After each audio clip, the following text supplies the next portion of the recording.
পার্কে দুজন school dress পরে বেঞ্চে বসে আজকের গল্প দুই বন্ধু রাফি আর তানিয়ার। স্কুল ছুটির সময় নয়, কিন্তু ওরা আছে স্কুলে না। চুপি চুপি স্কুল ফাঁকি দিয়ে চলে এসেছে পার্কে। তানিয়া, জানিস, এই ফাঁকি দিলে মনে হয় পুরো পৃথিবী নিজের হয়ে গেছে। তানিয়া, জানিস, এই ফাঁকি দিলে মনে হয় পুরো পৃথিবী নিজের হয়ে গেছে। আরে ভয় করিস না, একটু ফ্রেশ হবার দরকার ছিল।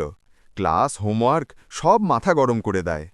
ঠিকই, কিন্তু ভাব, মা যদি জানতে পারে, বলবে এভাবে চললে বড় হয়ে কি হবে।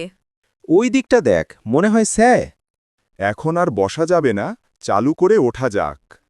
দৌড় দে, আজকের অ্যাডভেঞ্চার এখানেই শেষ। বন্ধুরা, মাঝে মাঝে মনে হয় ফাঁকি দেওয়া খুব মজা, কিন্তু সত্যি কথা হলো ভবিষ্যৎ বানায় পড়াশোনা, ফাঁকি নয়। সময়টা ফিরবে না। আজকে যেটা শেখার সুযোগ, কাল তা আর নাও পেতে পারো। তাই পড়াশোনাকে ভালোবাসো আর স্বপ্নকে বড় করো।